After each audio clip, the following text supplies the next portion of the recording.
Olá, hoje a gente vai falar um pouquinho sobre história do design. E quando a gente vai falar sobre a história do design, a primeira coisa que a gente se pergunta é quando surgiu o design, quando iniciou. Alguns poderiam dizer que desde a pré-história já existia design, quando o homem vai fazer as suas primeiras vasilhas de argila, ele já estava pensando no desenho dos objetos. Não está totalmente errado, mas na verdade, assim, nesse momento, os objetos ainda são produzidos de uma forma muito artesanal e um a um, né? Isso vai perdurar por muito tempo ao longo da história, mesmo na Idade Média você vai ter uma grande produção de objetos, mas esses objetos não são pensados ainda dentro de um sistema de produção de massa, dentro de uma ideia de projeto que vai orientar a produção, e é isso que vai caracterizar, na verdade, o que a gente entende hoje como design. Então a gente pode situar que o design ele vai surgir após a Revolução Industrial, no final do século XIX. Porque a partir daí você vai ter a necessidade de produzir uma maior quantidade de produtos, quer seja eles produtos gráficos, né, quando a gente trabalha com comunicação visual, ou produtos tridimensionais mesmo, os objetos. A partir daí surge essa necessidade de se começar a pensar como eu vou utilizar a indústria para produzir mais, para produzir com qualidade. E essas são as questões que vão nortear um pouco a história do design ao longo do tempo. Então vamos ver algumas imagens agora para a gente poder falar um pouquinho sobre isso. Bom, um dos primeiros movimentos que a gente tem reconhecido como a história do design, a gente vai falar aqui principalmente sobre o design gráfico, não tanto sobre o design de objetos, embora eles estejam muito ligados. Mas na verdade, aqui a gente começa falando então do movimento Arts and Crafts, que é um movimento que surge na Inglaterra no final do século XIX, em que vários artistas se reúnem com uma vontade de melhorar a qualidade dos produtos que estavam sendo feitos pela indústria naquele seu início. O que acontece, na verdade, nesse momento? Quando a indústria aparece, ela ainda é uma indústria muito precária, né? Existe objetos sendo produzidos com máquinas a vapor ou uma tentativa de se trabalhar com ferro, né? Assim, as primeiras elementos que vão se pensar é na metalurgia, principalmente. Mas muitas vezes esses artistas eles estavam descontentes com aquilo que a indústria estava oferecendo. Eles vão dizer que com a produção industrial se perdeu muito da qualidade estética que os produtos feitos artesanalmente tinham. Então eles vão pensar assim, bom, como que nós podemos oferecer uma qualidade estética para esses produtos a partir dos nossos conhecimentos de arte, de estética, elevando um pouco a qualidade desses produtos. É isso que está um pouco no fundo do pensamento desse movimento chamado Arts and Crafts, que seria arte e artesanato, né, o trabalho manual. Então eles vão tentar, na verdade, juntar essas duas coisas, trazer um pouco dessa artesania para o trabalho feito numa produção um pouco maior. Bom, um dos principais nomes que a gente tem, né, desse movimento é o William Morris. Vocês estão vendo aqui um livro feito pelo William Morris e dá para se perceber assim a qualidade de ornamentação que esse livro tem, né? Muitos desses artistas dessa época eles vão buscar inspiração na Idade Média, né, em que você tinha ainda as coisas feitas de forma muito artesanal, mas eles vão dizer que nessa época, aqui no final do século XIX, muito daquele conhecimento da Idade Média tinha se perdido. Eles querem, de certa forma, retomar um pouco essa qualidade que existia naquele momento. A gente vê, por exemplo, nesse desenho dele, assim, essa colocação de ilustrações que lembram até as iluminuras dos livros da Idade Média, mas uma ornamentação já bem característica desse período iniciado aí pelo Arts and Crafts, que vai usar muitos elementos vegetais, decorativos, como esses que vocês estão vendo aí. Aqui um outro exemplo também de um outro livro ilustrado pelo Morris. Você vê que isso era para ser produzido numa certa escala, mas com uma qualidade gráfica muito sofisticada. Na verdade, esse início do design, ele está ligado também a uma certa burguesia, né? Muitas vezes quem ia consumir esse tipo de produto era quem tinha mais dinheiro, ou até os nobres da Inglaterra, né? Porque não era um produto que era acessível para todo mundo naquele momento. William Morris ele também se destacou pela produção de estampas florais. Essas estampas elas eram aplicadas em tecidos, na decoração, é, faziam, serviam também para papéis de parede, até mesmo azulejos. Se vocês tiverem um dia a oportunidade de visitar o Museu Victoria and Albert na Inglaterra, em Londres, esse museu era um antigo palácio, né, real, que hoje foi transformado em museu de design, mas tem uma das salas lá, inclusive onde fica a lanchonete, que vocês podem ver toda a decoração de azulejos feitas pelo William Morris. Na verdade, a nobreza também era um dos seus clientes. O que é interessante é que o William Morris ele vai criar uma empresa de design. Ele não é mais apenas aquele artesão, né, que fazia ali isoladamente, mas ele pretende comercializar essas suas estampas para que elas possam ser produzidas numa certa quantidade industrial para serem aplicadas nesses tecidos, nos papéis de parede que poderiam ser vendidos para diversas pessoas. É interessante também a gente falar por que esse interesse aqui por elementos da natureza, né? A gente tem nessa final do século XIX, com a industrialização, o que acontece? As pessoas estão deixando o campo para ir morar na cidade, elas vão viver muitas vezes na cidade em condições bastante ruins, né? A indústria vai ser muito poluidora no seu início, ela não tem condições de trabalho ainda muito estabelecidas, as pessoas trabalham em condições muito precárias e por muitas horas a fio. As cidades ainda são sujas, não tem uma estrutura de limpeza muito boa, de saneamento básico. Então, na verdade, assim, esses artistas e designers desse período, eles vão criticar um pouco isso. Eles vão pregar uma espécie de volta à natureza, volta a valorizar a vida saudável junto ao campo. Também vai ter um pouco esse apelo em muito do design que eles vão fazer também. Existe em diversos lugares essas ideias. A gente tem, por exemplo, na Alemanha, né, um movimento chamado a Reforma da Vida, né, Lebensreform, em que vão surgir as primeiras ideias sobre o vegetarianismo, sobre o nudismo, sobre o uso do corpo junto à natureza, para se retomar um pouco essa relação mais pura com a natureza, que vai aparecer também em muito do design da época, como vocês estão vendo aqui. Aqui mais alguns exemplos de estampas feitas pelo William Morris, sempre com essa ornamentação floral. A gente encontra muitas vezes essas ilustrações deles até hoje em agendas, em vários materiais, papéis de parede ainda também. Outro exemplo, já com a incorporação aí de imagens de animais também, que são comuns também aparecer. E a gente vê que o objetivo aqui é muito ornamental mesmo, né? Assim, não tem medo de colocar um elemento que seja muito decorativo. A gente vai ter também, logo após, na verdade quase que concomitantemente com Arts and Crafts, o surgimento do movimento Art Nouveau na França, que seria uma espécie de equivalente do Arts and Crafts na França. Na verdade, todo esse período ele vai ter diferentes nomes em cada país. Então vai ter Arts and Crafts na Inglaterra, o Art Nouveau na França, a gente vai ter na Alemanha o chamado Jugendstil, que seria o estilo jovem. Em cada lugar ele vai ganhando um nome próprio.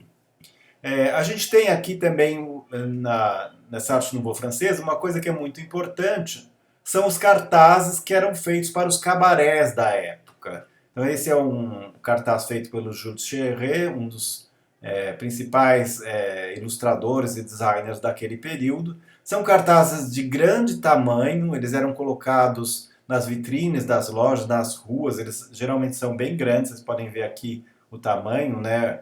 1,23 m por 87,6 m. Eles eram produzidos para divulgar shows de música, cantores. Nesse caso aqui, está se divulgando a apresentação da Loie Fuller. A Loie Fuller era uma bailarina, considerada uma bailarina moderna, em que ela vai usar esses tecidos. É muito legal. Aqui eu estou deixando, inclusive, no PowerPoint, um link para que vocês podem clicar, no qual vocês vão encontrar filmes sobre a Loie Fuller dançando, que ela praticamente revolucionou a dança daquele período. Na verdade, embora para a gente pareça algo muito antigo, já é um surgimento de uma arte moderna. Assim, ela dança muito livre, muito solta, muito diferente do balé clássico que vinha sendo feito naquele momento. E isso se reflete também na própria ilustração feita pelo Jules Cherret.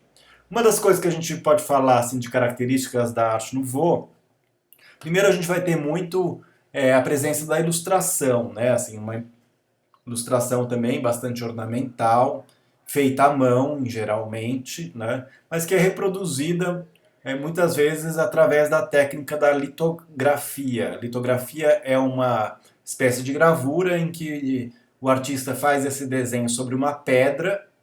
Essa pedra ela vai receber o desenho geralmente feito com um bastão oleoso e depois é passada a tinta que adere nesse bastão oleoso. E na parte que não tem o desenho, é passado água e essa água vai repelir a tinta. Então, com isso, você consegue fazer coisas como essa e reproduzir em uma certa quantidade. Mas aí num processo bastante artesanal. Depois, a partir da offset, da litogravura, a gente vai ter o desenvolvimento da offset, que parte do mesmo princípio, que água e óleo não se misturam, mas ela vai já usar chapas de metal e não mais essas pedras. Mas é o início da gráfica moderna que a gente tem aqui. É legal ver também a tipografia utilizada, né? Muitas vezes uma tipografia também feita à mão, em que vai privilegiar também a ornamentação. Aqui a gente percebe também, por exemplo, existe até uma variação no traço grosso e fino, uma busca que é bem ornamental mesmo, né? É muito característica desse período. Tem essa tipografia mais decorada. Outro exemplo super importante é o Toulouse-Lautrec, né? O Toulouse-Lautrec era um artista também ligado ao impressionismo, tinha produção de desenhos e quadros, mas ele faz também bastante cartazes para a divulgação de vários desses shows. Aqui é de uma cantora, da Jane Averill.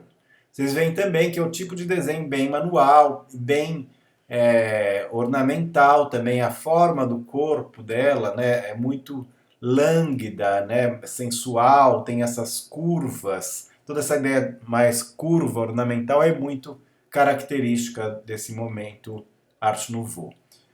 Aqui a gente vê também na tipografia, né, que foi feita à mão, existe uma distorção, por exemplo, essa perna do E mais comprida, muitas vezes são muito características também essas letras mais alongadas, né, são típicas desse período. Para a gente ver isso na arquitetura também, o que seria a Arte Nouveau na arquitetura, esse é um bom exemplo, né? Uma casa feita pelo Victor Horta, em Bruxelas, e vocês veem que é bastante ornamental. De novo, a inspiração daqui são as próprias plantas, né? Então você vê que parecem, essas colunas parecem folhas, flores, né? Isso aqui tudo também, né? E um pensamento de realmente decorar a arquitetura com essas formas curvilíneas. Vocês estão vendo também aqui os corrimãos feitos de ferro retorcido, que é muito, mesmo aqui a coluna também é de ferro, né? Muito característica desse momento, né? Dessa tentativa de usar o ferro, mas não de uma forma apenas reta e rígida, como ele vinha, mas curvando, criando um elemento ornamental aí. A gente tem também na Áustria um movimento importante, mais ou menos da mesma época, chamado Secessão de Viena. Seria uma espécie de equivalência desses movimentos mais ornamentais. Ele talvez seja um pouco mais limpo, um pouco mais geométrico do que a Arte Nouveau francesa, mas a gente vê que tem também um interesse pela ornamentação aqui no desenho.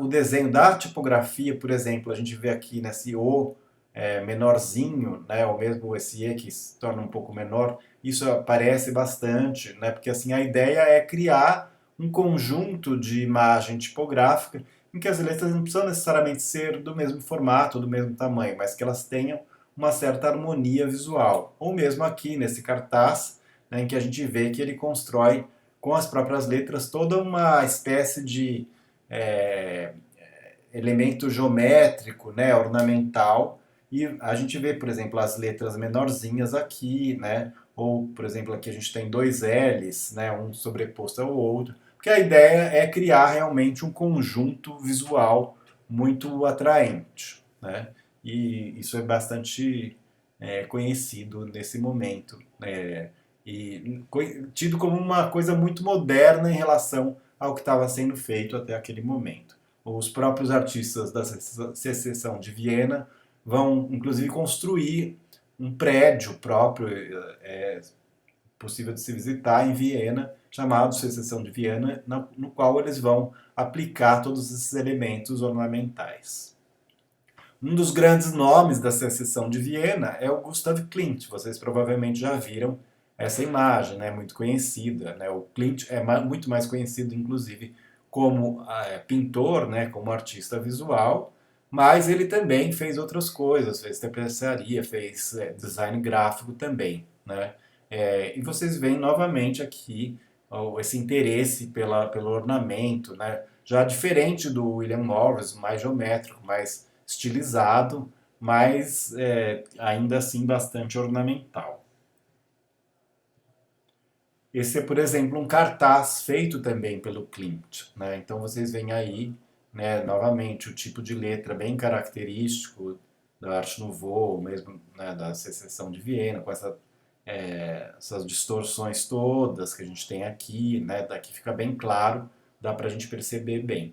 E é interessante a gente ver também a disposição do cartaz, né? Você tem toda uma área branca aqui, né? Então, que acaba trabalhando já com ideias ligadas a um equilíbrio assimétrico. Você tem essa figura colocada do lado de cá, ela não está centralizada, ela não está simétrica, né? O que seria uma coisa mais clássica. Nesse sentido, a gente percebe que a Arte Nouveau ou esses trabalhos desse período, eles já quebram com uma ideia de simetria clássica que existia antes. E mesmo esse tipo de ornamentação já é mais sensual, mais diferente realmente, assim, nessas formas mais curvilíneas vão aparecer com mais força. No Brasil, a gente não tem muito Arte Nouveau, assim, como exemplos de prédios. Tem alguns prédios e alguma coisa produzida, mas você não tem um movimento estabelecido ainda, porque no final do século XIX, o Brasil ainda estava num momento muito rural, assim, em algumas cidades você tinha alguma coisa sendo produzida, mas você não tem uma indústria, uma coisa tão desenvolvida como na Europa. Mas você tem alguns artistas que vão para a Europa, vão estudar lá e vão trazer ideias de lá também, né? E muitas vezes são artistas visuais, artistas plásticos. Ainda não existe uma separação entre o designer e o artista plástico. Né? É o artista que vai fazer cartazes também, cenários, como o próprio Eliseu Visconti. O Eliseu Visconti é um artista muito conhecido, né, na pintura, como um artista às vezes ligado também ao impressionismo aqui no Brasil, mas ou nesse período romântico aí do final do século XIX. Mas ele vai também ter uma produção em design, ele vai também fazer cenários e vai fazer cartazes. Aí vocês estão vendo layouts de cartazes feitos por ele para a Companhia Antártica Cervejaria, já desde aquele momento, em que a gente percebe esse tipo de ornamentação Arte Nouveau. Também na tipografia, esse tipo de abreviação, assim, por exemplo, é bem comum. Você vê essa variação no formato das letras, você vê que esse A aqui não é o mesmo que esse, né? Tem toda uma, mesmo aqui também, existe uma variação de tipografia, tem toda uma característica própria. Novamente, os elementos da natureza estão presentes aqui, na verdade, representando a cevada, né, que vai ser utilizado na cerveja, e o corpo feminino, né, assim, isso está ligado tanto à ideia desse momento que eu falei, que a gente tem toda uma ideia da volta à natureza, a volta ao corpo, essa ideia do corpo aparece muitas vezes na ornamentação Art Nouveau também, né? Mas a gente também poderia pensar, né, como até hoje as cervejarias, né, utilizam também o corpo feminino, né, de uma forma às vezes até apelativa para chamar a atenção do seu público, né. Aqui, lógico que é de uma forma muito mais delicada, mais ornamental, mas você vê que o tema publicitário ele aparece aqui de uma mesma forma, mas está inserido dentro de um contexto também da época, não é puramente um apelo sexual como a gente tem hoje muitas vezes, né? Você tem já uma característica desse momento em ter esse uso da beleza do corpo também aparecendo no design dessa época.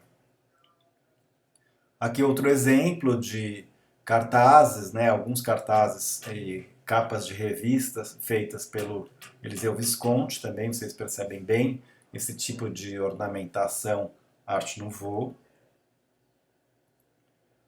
Bom, aí caminhando um pouco, a gente já vai ter uma grande quebra no design, né? Então, esse período mais ornamental aí da Art Nouveau vai durar até o comecinho do século XX, né? Algumas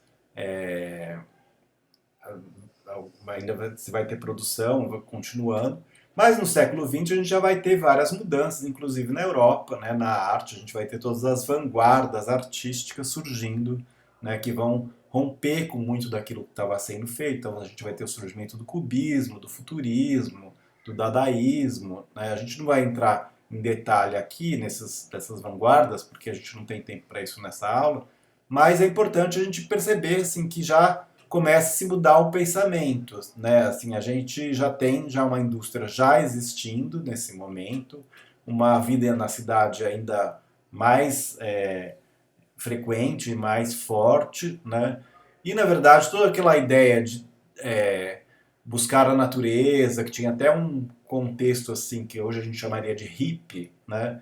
Ela vai acabar se perdendo porque as pessoas vão realmente mudar para a cidade, vão querer ver a modernidade, né? A modernidade vai realmente se impor dali para frente, né?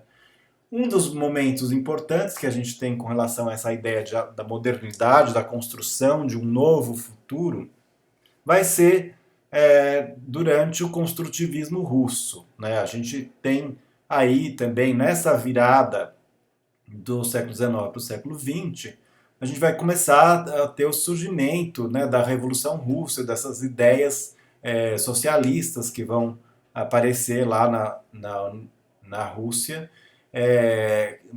até para derrubar os czares, que eram grandes poderosos, né, daquele momento, e uma tomada do poder pelo povo.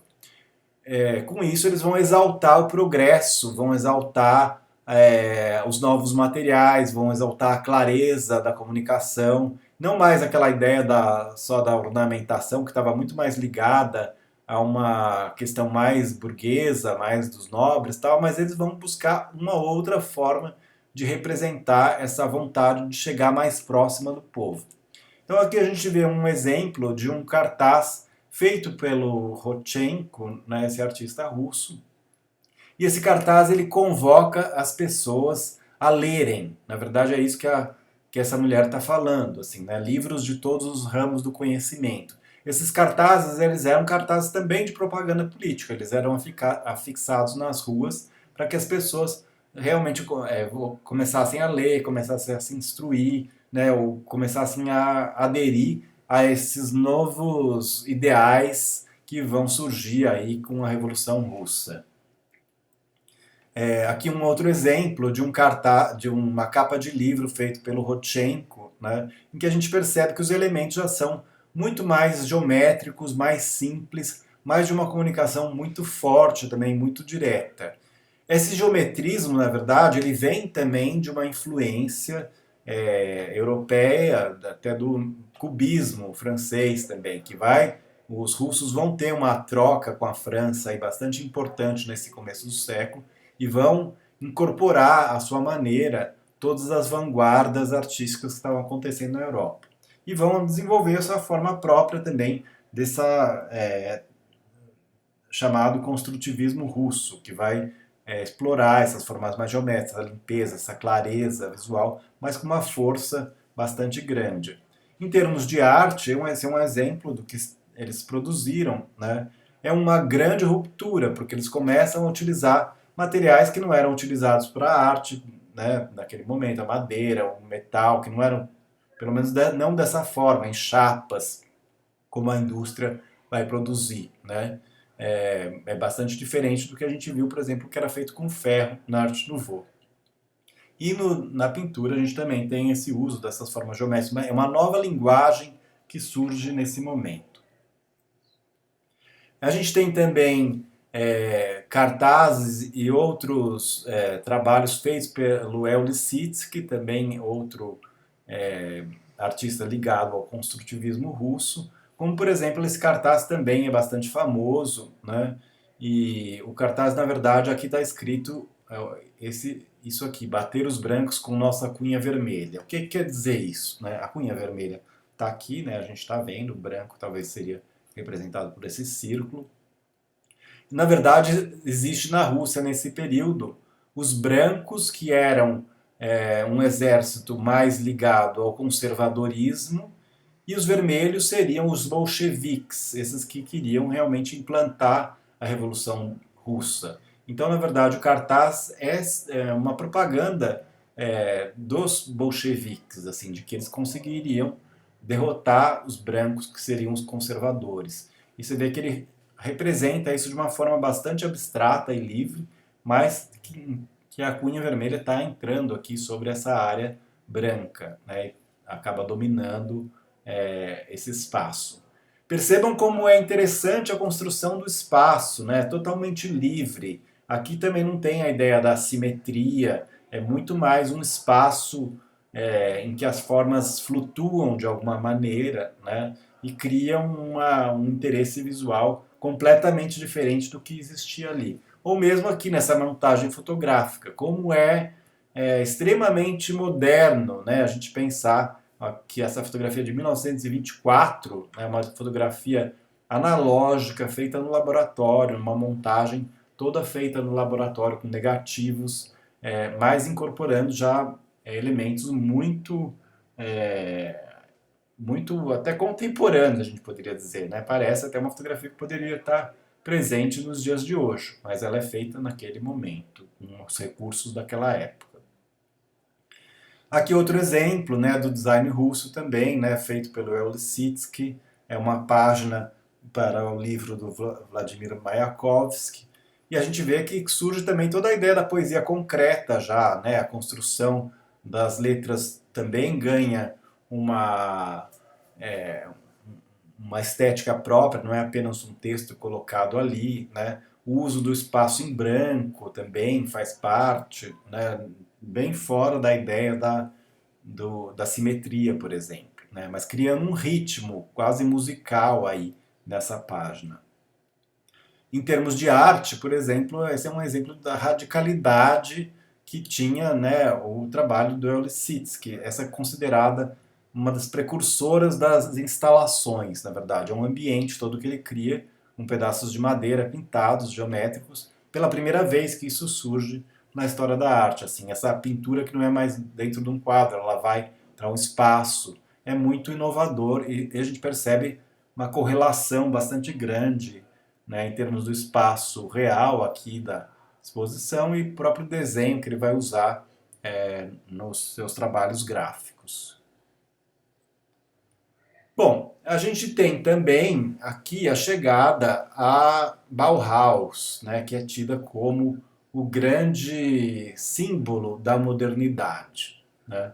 A Bauhaus é uma escola alemã que vai reunir professores vindo de diversos países, inclusive muitos da Rússia mesmo, né? né, e dos países do leste europeu, que vão trazer até essas ideias da modernidade, de se pensar uma sociedade feita para mais pessoas, de forma mais igualitária. Isso está um pouco no pano de fundo também da Bauhaus. E a Bauhaus vai ser considerada a primeira escola de design do mundo. Na verdade, assim, a gente tem uma escola russa chamada Vutemas, que é até um pouquinho anterior à Bauhaus, que tem é, ideais muito parecidos, né? Mas a Bauhaus até se tornou mais conhecida por ser na Alemanha, se divulgar até mais, durado um bom tempo, né? E ter implantado uma série de metodologias do design. O que ela vai implantar aqui? Bom, a gente já tem aí já uma indústria em franco desenvolvimento, né?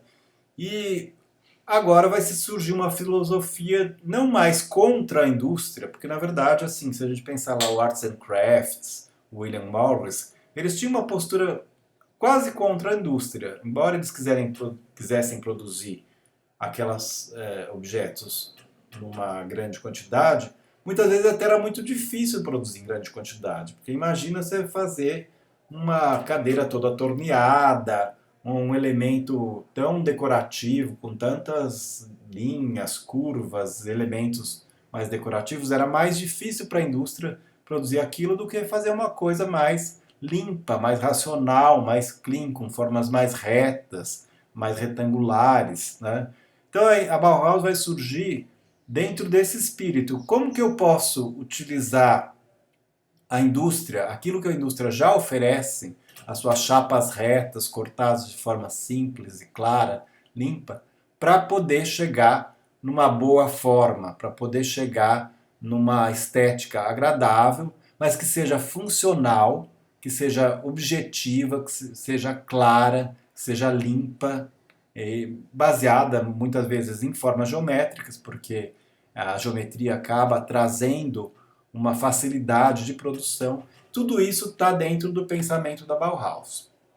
Ela vai surgir em 1919 em Weimar, depois ela vai passar para Dessau, outra cidade da Alemanha, vai ter um tempo dela em Berlim e depois ela vai ser fechada pelo Hitler em 1933, já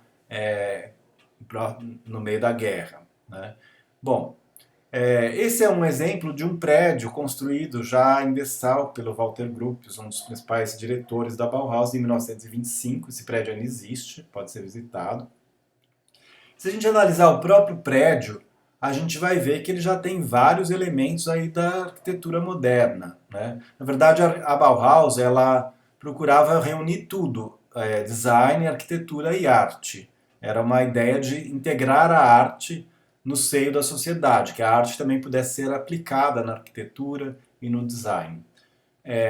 Aqui a gente vê que é um prédio feito todo com linhas retas, mesmo a própria letra que é colocada aqui é baseada em formas geométricas, né?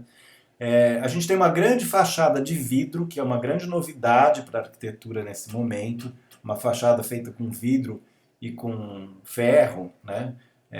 E bastante geométrica. Hoje é muito comum a gente ver esse tipo de coisa, né? Mas naquela época não era. Você tinha muito menos utilização de vidro e muito mais utilização da ornamentação, até de influência Art Nouveau, até anterior à Art Nouveau, né? Aqui não tem ornamentação nenhuma, né? Aqui é absolutamente limpo, claro, objetivo, retangular. Parece até vários dos prédios da USP, né? Dos prédios da ECA, por exemplo, né? Por que parece? Porque, na verdade, assim, muitos desses prédios da USP foram também construídos a partir de um pensamento da arquitetura moderna, que vai incorporar muitos desses elementos da racionalidade, da clareza, da limpeza do projeto, né? E, às vezes, até alguns ideais ligados ao socialismo também, que a gente vai ter aí na Bauhaus também, né? Assim, por que se faz reto? Porque se você construir a partir da geometria, a partir das linhas retas, você vai gastar menos material, menos tempo, a coisa vai ser mais fácil de você inserir os móveis lá dentro do que se você tiver formas que fogem do retilíneo, né? toda essa ideia de racionalização da produção, ela está por trás. E por se tornar mais fácil e mais rápido, torna-se mais acessível a mais pessoas. Então, o ideal socialista está um pouco por trás disso. Assim, com essa clareza, a gente vai conseguir fazer uma coisa mais barata, mais pessoas vão poder construir a sua casa e vão poder usufruir também da boa qualidade estética.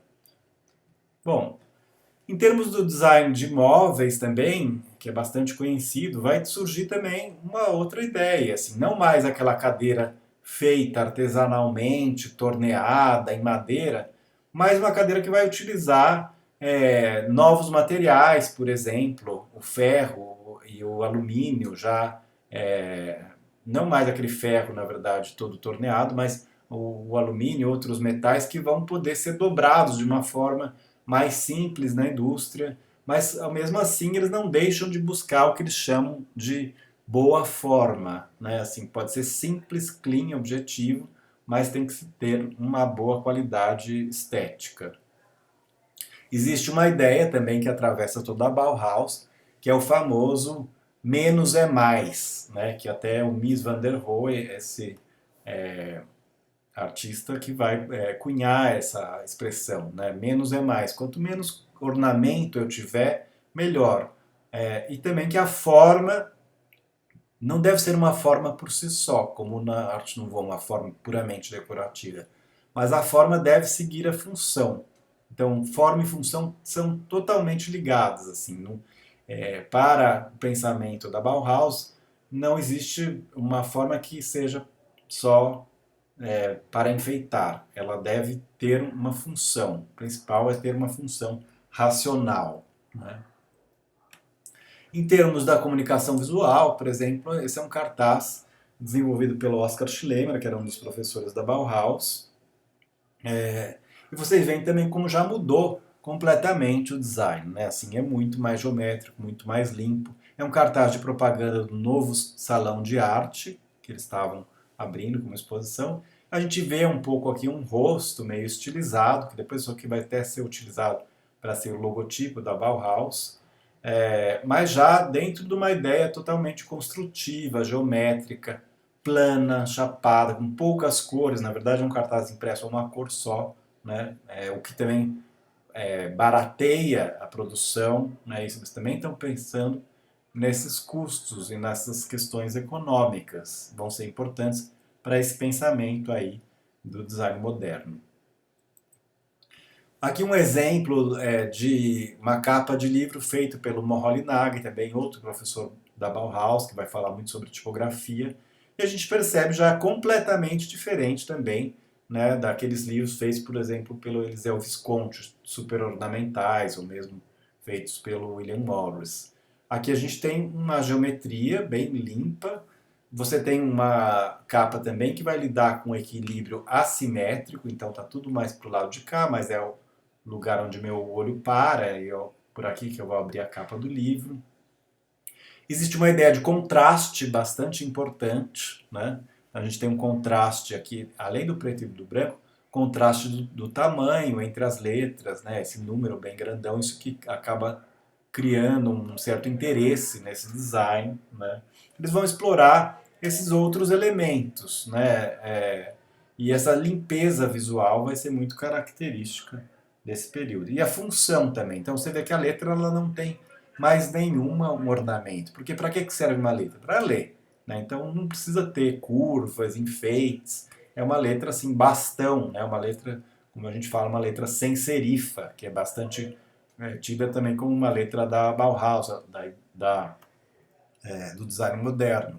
Porque ela não tem ornamento, é uma letra simplesmente para ser lida.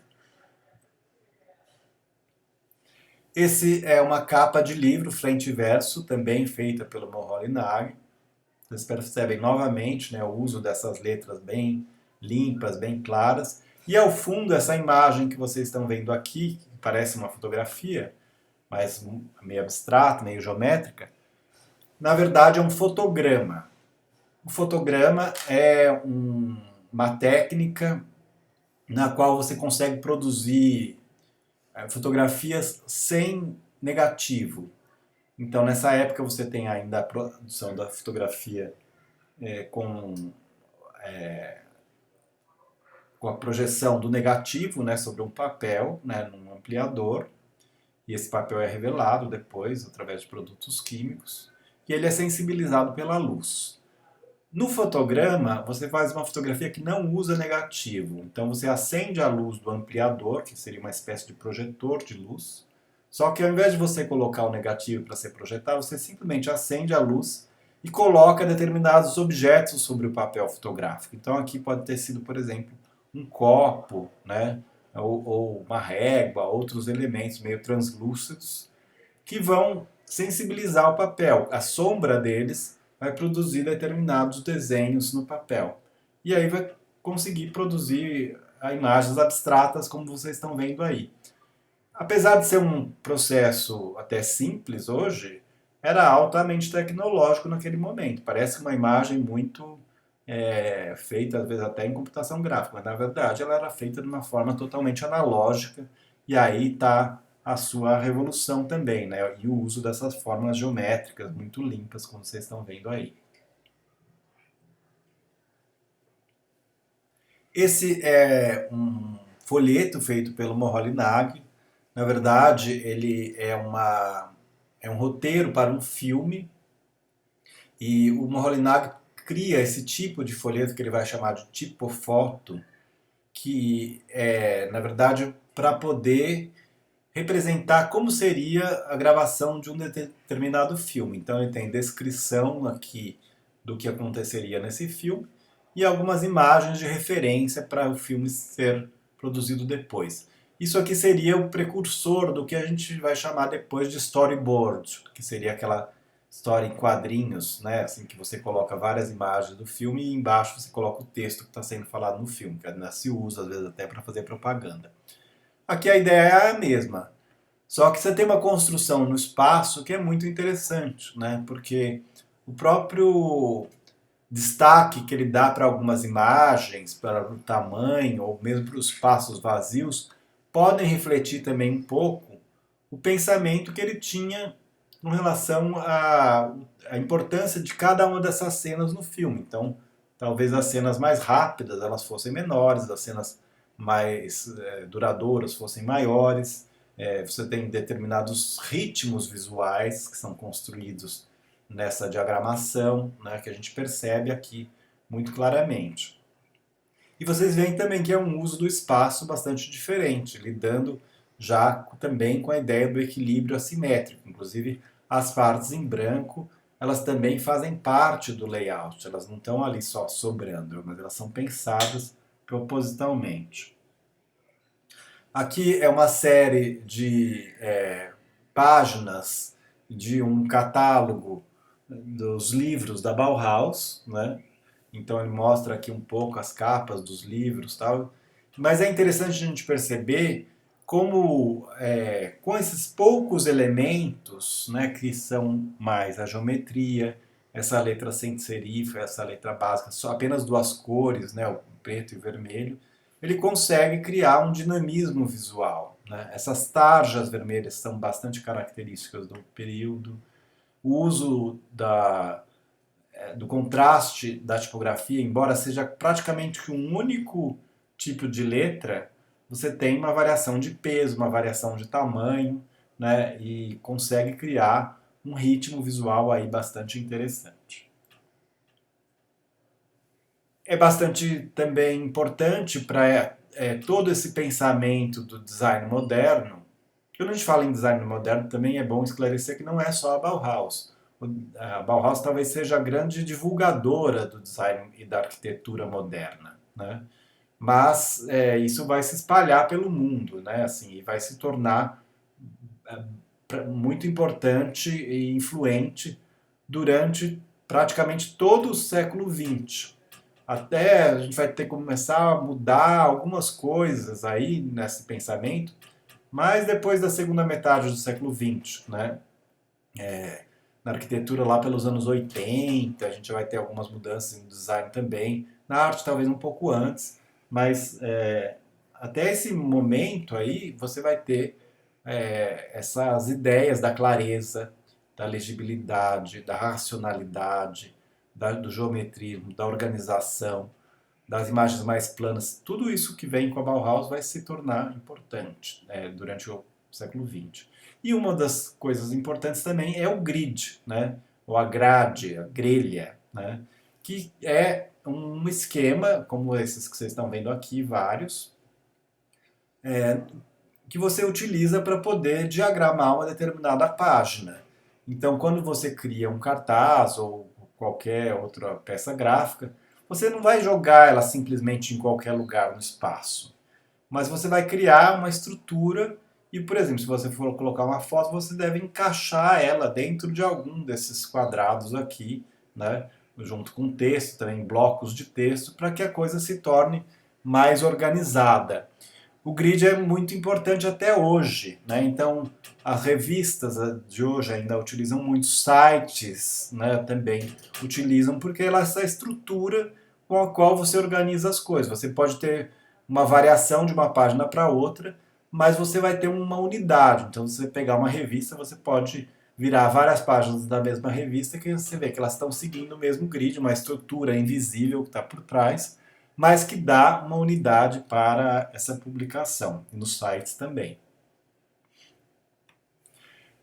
Aqui também, para a gente falar um pouquinho de arte, né, que também está nesse período, a gente pode trazer o Mondrian e o movimento desse estilo na Holanda, que é próximo também da Bauhaus, em termos da época mesmo, né? Só que é na Holanda, Bauhaus era na Alemanha.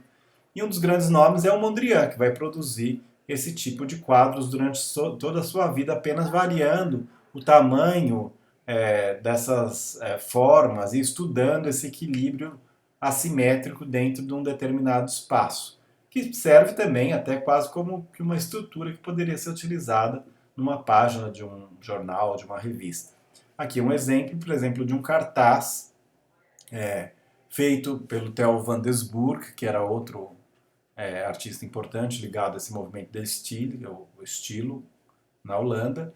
E vocês percebem também todo esse interesse pela geometria, assim, que ele vai ter, e essa clareza, essa limpeza. Muito parecido, né, o trabalho artístico com o trabalho de design. Bom, caminhando um pouquinho na história, a gente já vai ter, lá pelos final dos anos 20, anos 30, o surgimento de um movimento, principalmente na França, mas também nos Estados Unidos, chamado Art Deco, que na verdade vai incorporar um pouco dessas ideias da geometria que estavam surgindo aí já desde o design moderno, mas vai retomar alguns elementos até da Arte Nouveau e alguns elementos mais decorativos, né? Então aqui a gente tem alguns exemplos, por exemplo, em Nova York, esse prédio Daimler Chrysler, né, que tem essa cúpula já totalmente trabalhada, o próprio Empire State, ou o prédio lá do centro, aqui em São Paulo, do antigo Banespa, né, que agora é o Farol Santander, ele também tem aquela construção, né, que tem um formato até um pouco parecido com esse, só que mais geométrico. Todos esses são elementos chamados Art Deco, que eles vão usar a geometria, mas para criar uma coisa muito ornamental. Aqui, por exemplo, a gente tem imagens que também são em São Paulo, né, lá quase na frente desse prédio do Farol Santander, mas é um outro prédio, só que é a parte interna dele, que segue muito esse estilo Art Deco, que a gente vê que tem uma ornamentação, mas ela é um pouco mais geometrizada do que a Arte Nouveau, né? Um pouco mais simplificada. Às vezes é até difícil da gente perceber em alguns objetos se ele é Art Deco ou Art Nouveau, porque eles têm uma proximidade. Mas em geral a Art Deco é um pouco mais limpa, né? E a gente vai ter cartazes também, por exemplo, como esses, né, feitos durante esse movimento, feitos pelo Cassandre, que é um designer aí francês, que vai produzir coisas como essas. Vocês vão ver que tem uma limpeza maior, né? Tem o uso da letra sem serifa, mas já é uma letra um pouco mais ornamental, porque você vê que ele escolhe aqui letras que são bem geométricas também, né? E um desenho como esse que vocês estão vendo aí. Ou aqui, por exemplo, né? Você vê que tem um uso, uma certa geometria, mas cria todo um apelo visual. Lembra um pouco também a Wiener Secession, né, que a gente acabou de ver. Caminhando um pouquinho, a gente vai ter também uma importância grande dessa divulgação desses preceitos modernos na Suíça. E vai ter também o chamado design suíço, né, que vai usar muitas vezes a fotografia, a montagem fotográfica também, mas vai usar essa a ideia também da letra sempre muito básica, a famosa helvética, que vocês já devem ter ouvido falar. Ela surge aí, helvética, na verdade Helvétia quer dizer Suíça, né? Ela surge entre esses designers da Suíça também, que vão seguir esses preceitos modernistas. Ou aqui, por exemplo, né? Também feitos por designers suíços que vão incorporar todas essas ideias que tem, que vêm da Bauhaus, que vem do design moderno, às vezes com fotografia, mas com uma força, uma limpeza e um uso do grid também é bastante importante. Né? Vocês veem que tem uma estrutura, mesmo que ela esteja inclinada, existe uma estrutura aqui na qual ele alinha as letras e muitas vezes o uso de praticamente que só da letra helvética, assim, a mais básica possível, porque tinha aquela ideia de que para qual é a função da letra? É você poder ler, então ela não precisa ter muito mais do que isso, assim, né? Você não precisa variar muito letras, você pode usar um tipo só. Isso é um preceito moderno que vai perdurar também por muitos anos. No Brasil, como é que ocorre essa história do design? Bom, a gente viu lá no início, né, o Eliseu Visconti, mas ainda uma proximidade muito grande entre artistas e não tem uma atividade de design ainda muito profissionalizada. Mas a gente tem no final dos anos 50 o começo do desenvolvimentismo no Brasil, as indústrias estão começando a se desenvolver e vão surgir algumas escolas, alguns pensamentos também de design, por exemplo, uma das primeiras é a escola do MASP, que vai dar também alguns cursos sobre design. Mas a gente vai ter essa profissionalização aí após, principalmente dos anos 60, que vai começar a surgir os primeiros designers, escritórios de design no Brasil. Um dos nomes mais importantes desse período é o Alexandre Vonner, talvez um dos nomes mais famosos entre os designers brasileiros.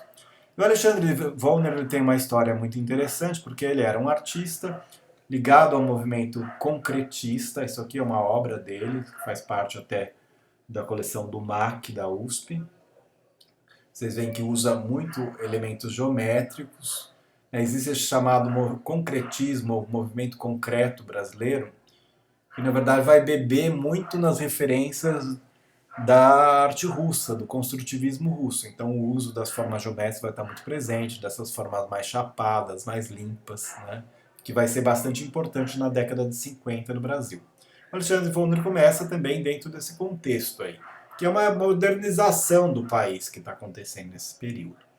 Só que aí ele ganha uma bolsa e ele vai para a Alemanha estudar na escola de Ulm, né, ULM. Ulm é uma cidade da Alemanha que tem essa escola famosíssima, também super importante, que vai dar continuação aos preceitos da Bauhaus, porque a Bauhaus ela é fechada durante a Segunda Guerra pelo Hitler, como eu já disse, vai passar alguns anos e depois vai surgir a escola de Ulm que vai tentar usar essa ideia da racionalidade do design de uma forma ainda mais rígida. Então, a escola de Ulm vai pregar muito essa separação entre o artista e o designer.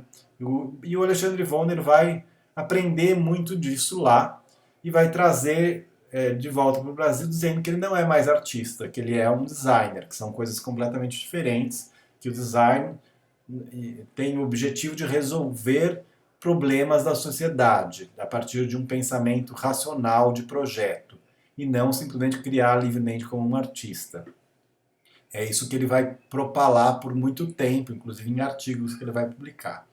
e vai se tornar um designer muito importante no Brasil, fazer marcas como essas que vocês estão vendo, que vão primar pela limpeza visual, pela clareza, por essas formas mais planas, mais chapadas, como vocês estão vendo aqui, né? Outro nome bastante importante também do design moderno brasileiro é o Hércules Barsotti. O Hércules Barsotti ele não deixa de ser artista, isso aqui é um trabalho é, produzido como artista. Ele é até mais conhecido como artista do que como designer. Mas ele também vai fazer logotipos, vai criar uma loja de móveis também bastante conhecida, vai fazer parte da criação dessa loja, né? E usando esses preceitos do design moderno, da limpeza, da clareza e da objetividade. Outro nome muito importante é o Aloysio Magalhães, né, já do Nordeste, mas que vai produzir várias dessas marcas muito conhecidas. Né? Então, por exemplo, a marca aqui da Petrobras, né, ou de vários outros bancos, aqui era do Banco Nacional, né, que é um banco que não existe mais. Mas, por exemplo, aqui você vê que nessa marca ela é extremamente simples, né, você pode lembrar uma moeda, o giro do dinheiro, mas existe também uma outra ideia que é o triângulo que está aqui dentro, porque esse logotipo aqui representa o Banco Nacional, que era um banco oriundo do Triângulo Mineiro. Então esse triângulo vai estar aqui presente. Esse aqui também, por exemplo, a gente percebe a construção de uma ideia de tridimensionalidade, mas a partir de formas muito bidimensionais. Eles vão usar princípios da Gestalt, aqui é aquela ideia de que a gente fecha as formas abertas, né? A gente tende a nossa percepção a constituir isso tudo como um conjunto, mesmo que eles sejam elementos separados, a gente vai conseguir ver como um todo. Eles vão também usar muito desses conhecimentos da Bauhaus. E muitas vezes da Bauhaus e da Gestalt, né? Muitos desses logos vocês vão ver que eles são feitos em uma cor, duas cores no máximo, e eles têm essas cores chapadas, planas, porque isso também vai facilitar a sua aplicação. Muitas vezes nessa época você tem ainda uma indústria gráfica não tão desenvolvida e às vezes você tem que pintar à mão, por exemplo, esse logo na fachada de um prédio. Então é importante que ele seja mais simples, mais plano, né, e mais fácil de ser reproduzido geometricamente também. Isso tudo está por trás desse pensamento do design moderno dessa época. A gente está falando aqui da década de 60 para frente, 70, vai se usar muito isso. Né? E até hoje a gente tem, na verdade, uma volta a essa ideia de um design mais plano nas marcas. Né? A gente vai falar disso depois, quando a gente falar de identidade visual. O Aloysio Magalhães também é bastante conhecido por desenvolver a primeira nota de dinheiro brasileiro produzida no Brasil, porque antes as notas elas eram encomendadas para serem feitas fora, né, o design, e o Aloysio Magalhães vai fazer a famosa nota de um barão, né, que seria uma homenagem ao Barão do Rio Branco. Bom, no Brasil continua, e essa ideia do design moderno continua por muito tempo, até hoje, né, como eu falei, alguns preceitos a gente vai ter disso. Mas nos anos 60 a gente vai ter algumas mudanças já na arte também que vão influenciar o design. Você já tem aqui um desenvolvimento muito grande dos meios de comunicação, né, as grandes estrelas do cinema, como a Marilyn Monroe, que vocês estão vendo aí, vão ser muito comuns, né, de você ver as imagens delas estampadas no jornal. E você já tem um consumismo também crescendo, principalmente nos Estados Unidos, e vai ter o surgimento da pop art, né? Assim, que vai trazer essa ideia do consumismo, às vezes até do que era tido como mau gosto, como uma embalagem de sopa, né? Que o Andy Warhol vai reproduzir como se fosse uma obra de arte, ou os ícones da sociedade, né? Da comunicação, como a Marilyn Monroe, ele vai usar isso aí repetidamente. Então, não é mais tanto aquela ideia de que vamos fazer apenas uma, uma arte que seja mais sofisticada, que seja limpa, clean, né? Mas é buscar coisas até do gosto popular, né? E essas imagens produzidas, às vezes com baixa qualidade, ou imagens produzidas na imprensa, ou pelos esses ídolos que vão se tornar aí da comunicação, vão começar a se tornar interessantes. Então você tem também uma influência disso no design. Como aqui, por exemplo, né, assim, esses cartazes criados pelo Milton Glaser. Ele vai criar cartazes até aqui, por exemplo, sobre o Bob Dylan, né, para músicos, em que ele vai retomar elementos da ilustração. Aqui vai aparecer, por exemplo, no cabelo, até nisso aqui, vai lembrar um pouco Art Nouveau, Art Deco também nessas letras, mas já com uma coisa muito mais colorida, mais divertida, mais solta, né, que muitas vezes vai ser identificada também como uma ruptura no design, não mais aquela coisa tão limpa e tão geométrica do design moderno, mas uma possibilidade de se retomar alguns preceitos da ilustração, a alegria, a cor, né? Ou mesmo aqui também, né, no chamado psicodelismo, né? Assim, psicodelismo muitas vezes vai usar essa influência da música, né? O psicodelismo ele vai além do design, que tem está muito ligado à música, ao uso das drogas também que vai acontecer aí nos anos 60, né? A contracultura e uma liberdade maior de criação, né? Assim, as letras totalmente distorcidas novamente, né? Não exatamente como a Arte Nouveau, mas uma letra que não está simplesmente, não é mais uma letra apenas aquela helvética básica. Você vê que até o desenho da letra ele é mais ornamental novamente, só que já numa outra concepção mais moderna. Ou, por exemplo, logotipos criados pelo Herb Lubalin, aqui também outro designer importante americano, você vai ver que ele vai usar, tanto ele vai retomar, às vezes, a caligrafia manual, né, que tinha praticamente sido abandonada pela Bauhaus, pelo design moderno, mas ele vai retomar isso propositalmente, vai brincar com as letras, vai usar essa coisa um pouco mais comercial, né, que a gente vai ter aqui, uma liberdade maior de criação que não é baseada apenas naquele geometrismo tradicional. No Brasil, a gente também tem representantes importantes aí desse momento mais psicodélico, principalmente na é, época da Tropicália, né? E que vai ter, tanto na música, o Gil e Caetano, por exemplo, ou mesmo no cinema, como o cinema de Glauber Rocha vai ser bastante importante nesse momento aí de contracultura dos anos 60. E entre os designers, um dos mais famosos é o Rogério Duarte, que vai, por exemplo, fazer o cartaz do Glauber Rocha, aqui do filme do Glauber Rocha, em que ele mistura, por exemplo, elementos da cultura popular, né, assim, parece um pouco até uma xilogravura, né, e mais uma liberdade de criação muito grande na mistura da fotografia com a ilustração, né, embora a letra seja até um pouco mais limpa ainda, né, mas você tem um uso de uma ilustração muito mais solta do que existia até aquele momento. Ou capas como essas, criadas para os discos do Caetano e do Gil, bem dentro desse espírito aí psicodélico, né, que era muito característico dessa época. Você vê que, novamente, tem elementos decorativos, mas tem um humor também, né, tem uma coisa muito pop aí, né, que era uma novidade também para a época. Caminhando um pouco mais, a gente vai ter já nos anos 80, final dos anos 70, mais anos 80, um surgimento de novos movimentos de design, chamado design pós-moderno, na verdade, que aí vai realmente começar a questionar aqueles preceitos também da limpeza absoluta do design moderno.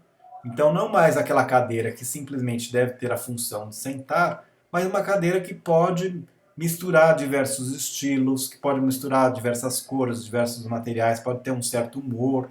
Né? Você vê aqui, por exemplo, essa aqui tem um braço de um jeito, outro braço do outro. Ela até vai brincar, você tem uma vontade de rir quando você vê uma imagem como essa, porque é muito alegre, divertida, popular, né? Ou mesmo isso aqui, né?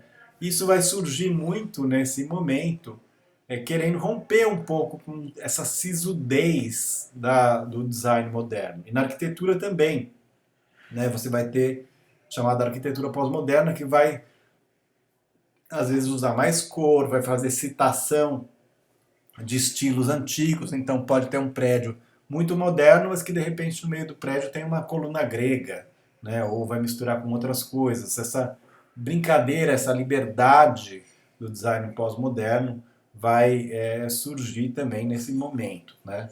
O Ettore Sottsass é um designer italiano que vai criar o chamado estilo Memphis, né? Que tem esse tipo de visualidade aqui muito colorida e também vai se refletir no design.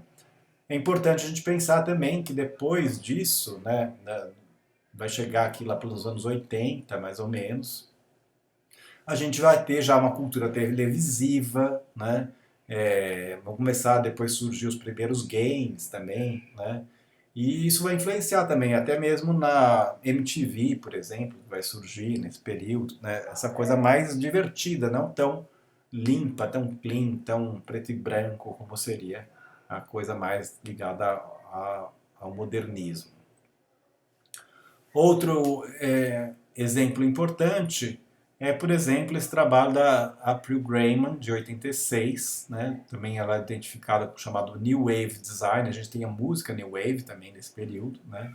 E que você vê que ela junta isso tudo, isso aqui na verdade é uma revista, ela é convidada para fazer uma revista, só que é uma revista que você, ao invés de virar as páginas, você desdobra, ela vira um grande cartaz. E ela vai sobrepor vários elementos aqui de fotografia, como se fosse uma colagem, de uma forma bem confusa até, mas de propósito, né? Ela vai criar uma imagem como essa. Aqui já a gente já tem uma influência também do comecinho no trabalho dela, vai aparecer já o comecinho do uso da computação gráfica também, né?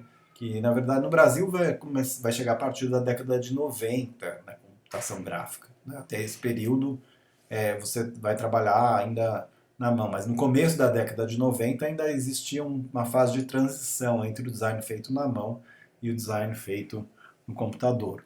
O computador vai trazer também efeitos como esses que vocês estão vendo aqui. Ou aqui, por exemplo, também outros trabalhos da April Grayman, você vê que não tem medo de usar cor, de misturar ornamentos, de misturar coisas antigas com coisas modernas, né? Ela é uma coisa muito colorida também, identificada também até com New Wave, por exemplo, né? A gente pegar lá os discos do B-52s, por exemplo, é muito desse período, bem anos 80, aí, né? Assim, essa coisa mais ligada ao New Wave. Bom, outro nome importante também dessa quebra aí do design pós-moderno, isso tudo é design pós-moderno, tá? Dali do Memphis para cá, a gente chama da pós-modernidade. Né? Outro nome importante é o Neville Brod, que vai trabalhar muito com tipografia, vai ficar muito conhecido por fazer a diagramação dessa revista The Face, ou cartazes como esses, né, que você vê que ele usa a tipografia de uma maneira muito solta, integrada à imagem, com uma variação muito livre, né, na sua construção. No desenho de letra também a gente tem uma importância grande de vários designers ligados à Califórnia. Um deles é o Barry Deck, formados pelo Instituto de Artes da Califórnia, que vai produzir várias coisas importantes na tipografia. Então vocês podem ver essa tipografia chamada Template Gothic, que está aparecendo aqui, já é muito característica do design pós-moderno. Por quê? Primeiro, ela é uma letra que ela aparentemente ela parece meio torta até, né? Porque ela, na verdade, de onde ela surge? Ela surge da ideia dos templates, o próprio nome dela é template. O que é template? Templates originalmente eram aquelas reguinhas de plástico que você ia desenhar as letras, você passava a canetinha por dentro para poder desenhar aquela letra. E aí com isso, você às vezes tinha um lado da letra que era mais grosso, outro mais fino, às vezes ela ficava meio tortinha. Então ele se inspira um pouco nisso, né, numa coisa meio artesanal, para criar uma letra que propositalmente é meio distorcida. Né? Na verdade, o que acontece com a tipografia é que quando surge a computação gráfica, tudo aqueles preceitos que eram do design moderno, que eram da limpeza, da clareza, da legibilidade, da organização, já estavam introjetados dentro do computador. Então os designers vão ter que querer quebrar isso um pouco, porque assim já é muito fácil você usar uma Helvética, organizada ali. Então, eles vão fazer, o que que a gente pode fazer de novo? A gente pode trazer de novo o artesanal, ou explorar os próprios defeitos do computador, o erro. Então vocês podem ver que a própria quebra do texto, ou como o texto sobrepõe um sobre o outro, ou ele quebra de uma forma estranha, é proposital. Aqui, uma letra que encosta na outra, parece que a coisa está meio torta, né? A maneira como ele separa as sílabas da palavra, as letras, nem as sílabas exatamente, parece um erro, mas é usado propositalmente para criar esse ruído visual, já para chamar atenção nesse período aí, aqui já provavelmente dos anos 90, né, o finalzinho de 80, mas já para 90 por aí, já com o uso da computação gráfica também. Chegando em coisas até como essas, por exemplo, o David Carson, que vai se inspirar às vezes no Lambi Lambi, né, na letra mal impressa, letra mal diagramada, para criar essa espécie de confusão visual. O David Carson é um designer muito importante e muito radical, muito próximo dos punks também, daquela época, dos surfistas, skatistas da Califórnia, né? E com isso ele queria buscar também uma diferenciação, ele não queria fazer aquela coisa totalmente limpa e objetiva do design moderno. A gente vai ter no Brasil um designer também desse momento, que está atuante até hoje, importante, o Rico Lins, que vai também querer fazer essa mistura de tipografias, né, essa sobreposição, ou aqui que ele cria um cartaz com essa sobreposição de outros cartazes, né, como aqui também, por exemplo, parece um lambi-lambi que ele imprime um por cima do outro, mas de propósito para criar essa coisa mais chamativa, que não seja tão clara, tão objetiva, mas seja chamativa. Né? Aqui, por exemplo, ele pega até o cartaz do Rogério Duarte e imprime uma outra coisa em cima, de propósito, né? Para criar essa ruptura visual. Né?